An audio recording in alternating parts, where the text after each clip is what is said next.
متشکرم. با سلام خدمت دوستان. اجازه میخوام قبل از همه چیز از پروفسور شهرام قصی که ما رو دو مرتبه جمع کردن و همکارانشون که این کنفرانس رو در واقع باعث و بانیش بودن تشکر بکنم. تم کنفرانس بسیار بسیار تم مهمی هست که هم همه شرکت کنندگان و هم همه دوستانی که در واقع به این مباحث علاقه من هستن حتما توجه دارن به مباحث مهم. امروز هم من افتخار این رو دارم که پنل اول رو با شرکت خانم پروفسور فیروزه کاشانی ثابت، نمیدونم شما صدا دارید، که از امریکا با ما هستن از راه دور و اینجا در دانشگاه کریستیانا در اسلو با خود آقای پروفسور شهرام القصی و آقای پروفسور سعید پیوندی پنل اول رو داشته باشیم. اگر اجازه بدید من خیلی سریع سرکار خانم دکتر فیروزه کاشانی ثابت رو معرفی کنم. ایشون همونطور که گفتم پروفسور تاریخ، استاد تاریخ در دانشگاه پنسیلوانیا هستند. ایشون کارهای بسیار، کتاب‌های بسیار مهمی رو به چاپ رسوندن، تحقیقات بسیار مهمی رو داشتن، حداقل 5 تا کتاب که 2 تا از اونها به در واقع رابطه ایران امریکا مربوط میشه، ولی برای نشست امروز ما 2 تا از کتاب‌های ایشون که یکی فرانتیر فیکشنز هست در سال 1399 چاپ شده و در واقع اینکه چطوری ملت در واقع ایران ایجاد میشه در پریودی که ایشون مورد نظر قرار دادن از اوایل قرن 19 تا پایان جنگ جهانی دوم هست و کتاب دیگرشون Conceiving Citizens که در واقع راجع به در واقع مادریت و اون نقشی هستش که به زنان داده شد در واقع همین دولت ملت و بسیار کتاب خود من خیلی هم استفاده کردم. خیلی ممنونم خانم دکتر کاشانی ثابت از تحقیقاتتون و هر کدوم از سخنرانان 20 دقیقه فرصت دارن برای اینکه ما وقت کافی هم برای پرسش و پاسخ داشته باشیم و the floor is yours دکتر کاشانی ثابت. خیلی ممنون خانم دکتر کیان. خیلی هم واقعا خوشحالم از آشنایی با شما. من راستش سخنرانیمو به انگلیسی نوشتم، من نمیدونستم که همایش به فارسی نه، به هر زبونی که هر کسی دلش میخواد، یعنی انگلیسی یا فارسی. نروژی نه ولی انگلیسی یا فارسی میشه صحبت کنید. یعنی شما بله مینوشتم ولی میترسم الان اگه مثلا همینجوری شروع کنم به ترجمه کردن شاید نامفهوم. نه به انگلیسی بفرمایید برای اینکه بسیاری از سخنرانان در این پنل‌های بعدی هم به انگلیسی صحبت میکنن. نگران نباشید. خیلی ممنون. ضمن که خیلی هم واقعا متشکرم از آشنایی، از تمام صحبت‌های مهربانی که ارائه کردید. خیلی متشکرم از زحمات شما و از آشنایی با شما. امیدوارم که یک موقعیتی پیش بیاد که با هم روبرو هم بشیم و بتونیم بیشتر در تماس باشیم از لحاظ علمی. خیلی ممنون. پس با اجازه من شروع میکنم و همونطور که توضیح دادم من این نطقم رو به زبان انگلیسی نوشتم، حالا شاید اون وسطش خود فارسی هم بپرونم. خیلی ممنون. پس to switch now. In preparation for the talk today, I stepped out of my comfort zone. Well, first of all, let me just also thank everyone, all the organizers of this event. I'm so honored to be included. I'm sorry I couldn't be there in person, but I really am so indebted to the work of everyone here, to the conversations that I know will be taking place at this wonderful conference, and a special thanks to the scientific committee, which includes Professor Kian, Professor Al-Qasi, Professor Peyvandi, and Professor Mateen, of course. So I'm so grateful to everyone. Thank you. So in preparation for the talk, I stepped out of my comfort zone and read outside of the field by going to what I hoped would be the origins of very briefly ancient studies. I do this because I've noticed recently that people who work in the early modern period and even in the pre-modern period have increasingly been writing on the modern era as well. So I said, as a modernist, why don't I do the same thing? And actually, I want to begin with a scholar who used to teach at the University of Pennsylvania, where I'm currently employed. His name was Dr. Samuel Noah Kramer. And in 1930, he began his research and was later credited with launching the field of Sumerian studies. And it may be surprising for some to learn that the study of Sumer, a civilization that existed more than 4,000 years ago, became possible through the trilingual inscriptions found on the tablets of the Persepolis. And of course, again, just to honor our host, many, many Scandinavian Orientalists played a key role in the decipherment of these languages.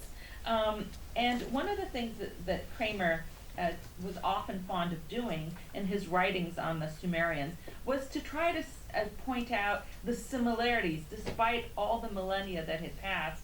One of the proverbs that he was fond of sharing was this. He said, "You can have a lord, you can have a king, but the man to fear is the tax collector." And I know for those of us in our countries where, you know, in the United States, every April 15th, we have the tax collector knocking on our doors waiting to pick our taxes, this is kind of an interesting thing. So reading Kramer's work led me to ask a series of questions. How have notions of belonging and political self-definition evolved? In the past, individual identity was subsumed under family, tribe, kinship ties. People belonged to these groups.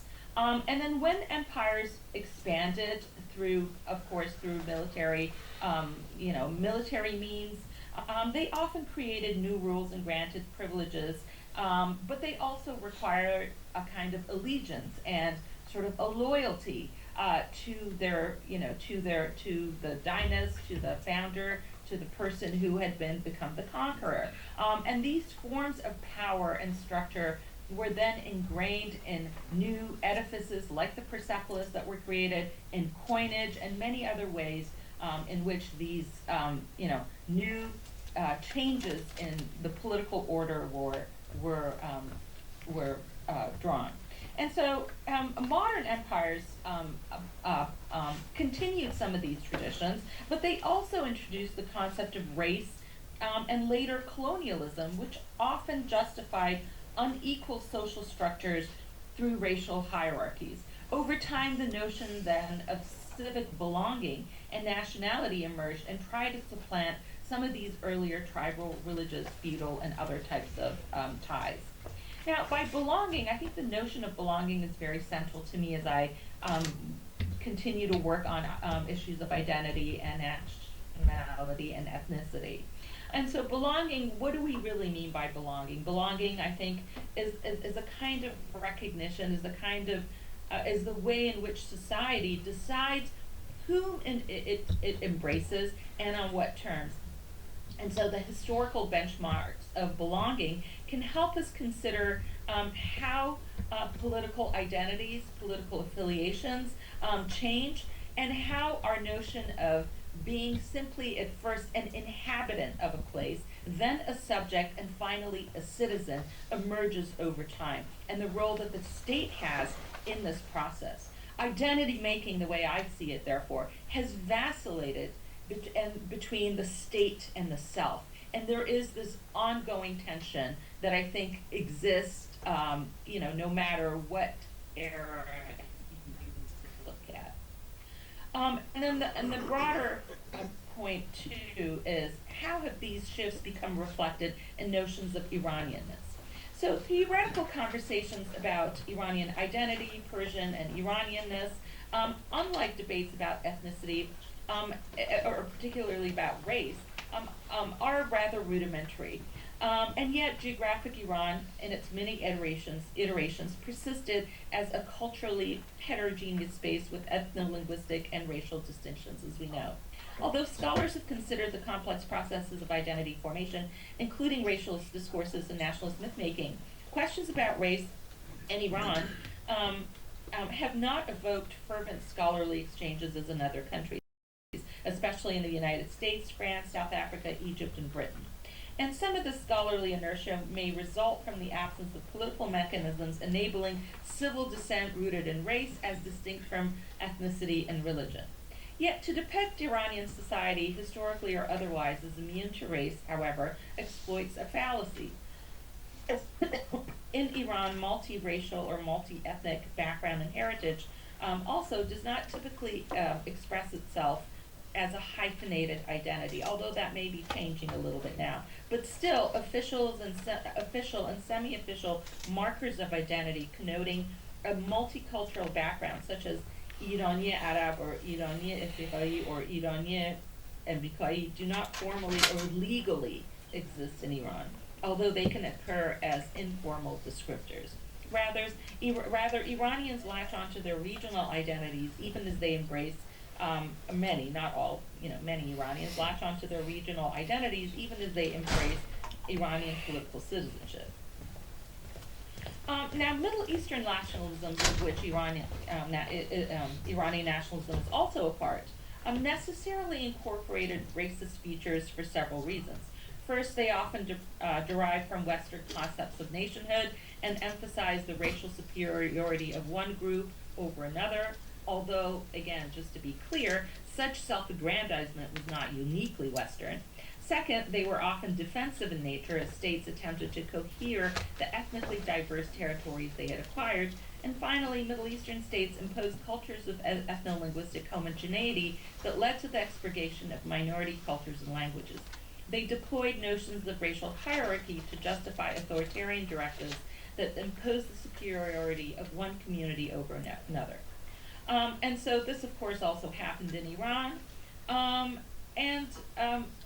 The problem, though, as many of us who have studied this have pointed out, is that ethnic and racial designations about the inhabitants of Iran often lacked historical and scientific accuracy or even genetic specificity, as we now, there are other ways of trying to track ethnicity through, through genetic testing and so forth. Politics infused the designation of ethnic and racial markers, which were manipulated at times to promote specific imperial or national objectives.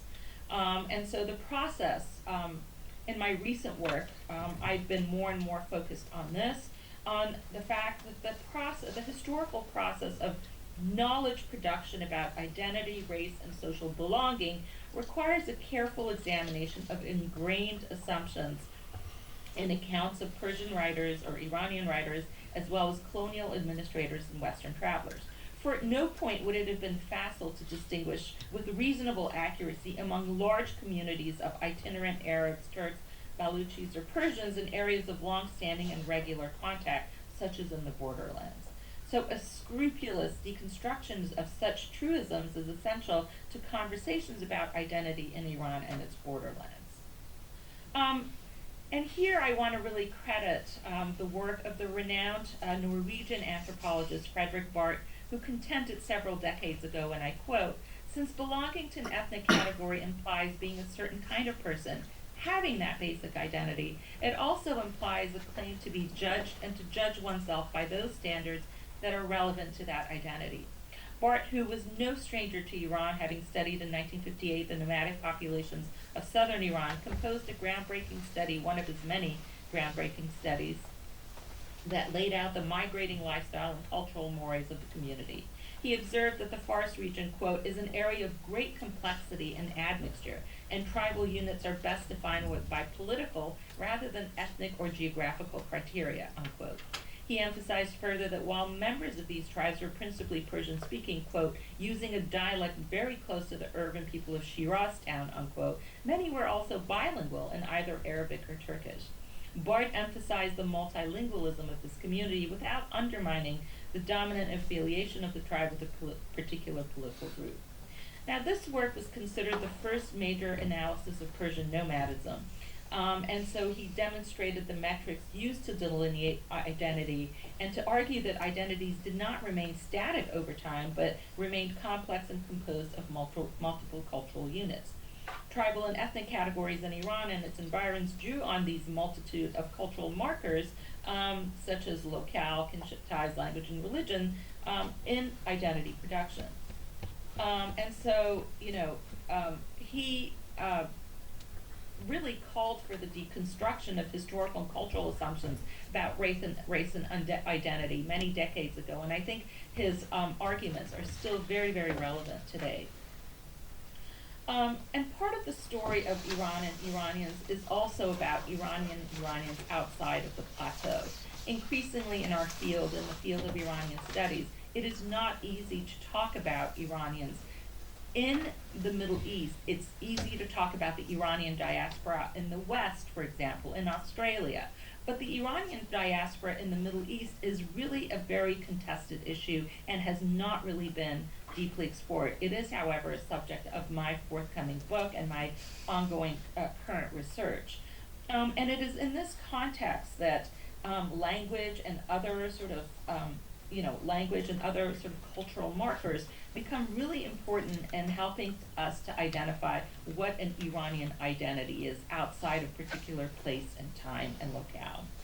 And as the domain of Persian and Persianate, increasingly we see the use of the word Persianate in literary works, waned, the geographic space of Iran also shrank, and so the absence of power structures did not enable the propagation of either Iranian identities in certain spaces and of the Persian language. Now, in existing Persianate scholarship, Persia does not appear to coexist with Iran. There appears to be a willful erasure of this errant stepchild. I call Iran the errant stepchild. From a historical perspective, this idealization of a paradisiacal,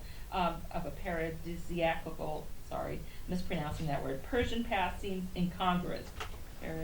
Paradisiacal, sorry.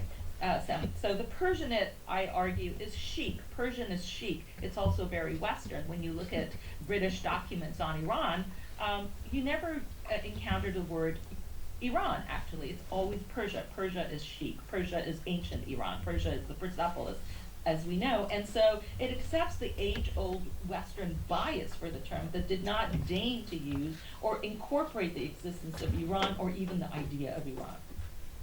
As we well know, the term Iran is not of modern vintage. It incorporates a historical space, and it embraces a unique multilingualism that the Persianate does not easily accommodate. Socio-political environments that were pre-modern but not impervious to the process of identity formation, which included various modes of othering. Positionality, therefore, is a key component of how Iran and its converse, the Persianate, is understood, embraced, and rejected. Can scholars identify with an Iranian identity without being marked as irredentist or even racist? Is the possibility of identifying and deconstructing this multifaceted historical identity possible without such knee-jerk reactions and labels? Our field seems locked, I would argue, in theoretical debates from 3 decades ago, when ethnic studies and identity formation as analytical categories were still in the process of being understood and used as analytical tools in historical and in anthropological works. But the field has really evolved. The field of nationalism has really evolved. Historians Ronald Suni, Umut Özkirimli, and Stephen Grosby have explored the divide between, quote, those scholars of the historical formation of ethnic, cultural, and national identities on the one hand, and the actual practice of nationalism, constructing and simultaneously denying the constructedness of identities on the other. And so, to some extent, I would argue as a criticism that Iranian nationalism, or studies of Iranian nationalism, and the Persianate have run away from these new debates on nationality, ethnicity, and identity. So, to conclude, because I know I'm on Zoom and it's always harder to impose one's talk on an audience through the medium of Zoom, for which I'm very grateful, but still, I did want to make my remarks to the point and also a little bit more brief because of this medium. The historiography of Iran and its borderland begs for what Foucault calls, quote, an insurrection of subjugated knowledges, a recognition and understanding of the omissions, and the writing of this history can shed light on the reasons why Iranian and non-Iranian Societies seem locked in endless feuds even today. As Foucault explains, quote, only the historical contents allow us to rediscover the ruptural effects of conflict and struggle that the order imposed by functionalist or systematizing thought is designed to mask, unquote. The forces of cohesion and dissent implicit in the simultaneous processes of identity formation and erasure defy political and cultural unity. But the dispossessed and the forgotten refuse to remain forgotten forever. As Barth astutely observed in 1969, quote, boundaries persist despite a flow of personnel across them. Ethnic distinctions do not depend on an absence of social interaction. Cultural differences can persist despite inter-ethnic contact and interdependence. Those reflections hold true even today. Thank you so much for your time and your attention. Thank you so much. You only spoke for almost 17 minutes, dear Dr. Kashani Sabet. Thank you so much for all your insights. خیلی ممنونم. ببخشید من فقط تیتر سخنرانی ایشون رو هم سعی کرده بودم به فارسی ترجمه بکنم به شما بگم این رو و بفهمید که نظرتون چی است. معیارهای سنجش تعلقات تاریخی، ساکنین، سوژه ها و شهروندان. در نتیجه این فکر میکنم تیتر رو من عذر میخوام فراموش کردم بگم چون خیلی ارتباط داره با طبعا محتوای صحبت ایشون امروز و خیلی ممنون. نمیدونم چون ایشون کمتر صحبت کردن ما 3 دقیقه فرصت داریم برای اینکه اگر سوالش سریعی دارید برای اینکه بعضیش روشن بشه در سخنرانی ایشون رو الان میشه مطرح کرد تو 3 دقیقه و بعد 20 دقیقه برای پرسش پاسخ‌ها به طور کلی. میتونم بدیم به سخنران‌های بعدی. میشه وقت شما رو زیادی سریع خوندم. سریع خوندین؟ نه متوجه مطالبتون فکر میکنم شدیم. خب خیلی صحبتتون به اصطلاح مسائل بسیاری رو در خودش داشت طبعا که فرصت هم کم بود. من فقط یه سوال از شما دارم. وقتی گفتید راجع به شما الان راجع به Iranian diaspora in the Middle East کار میکنید و فرمودید که خیلی کم کار شده ولی خیلی راجع به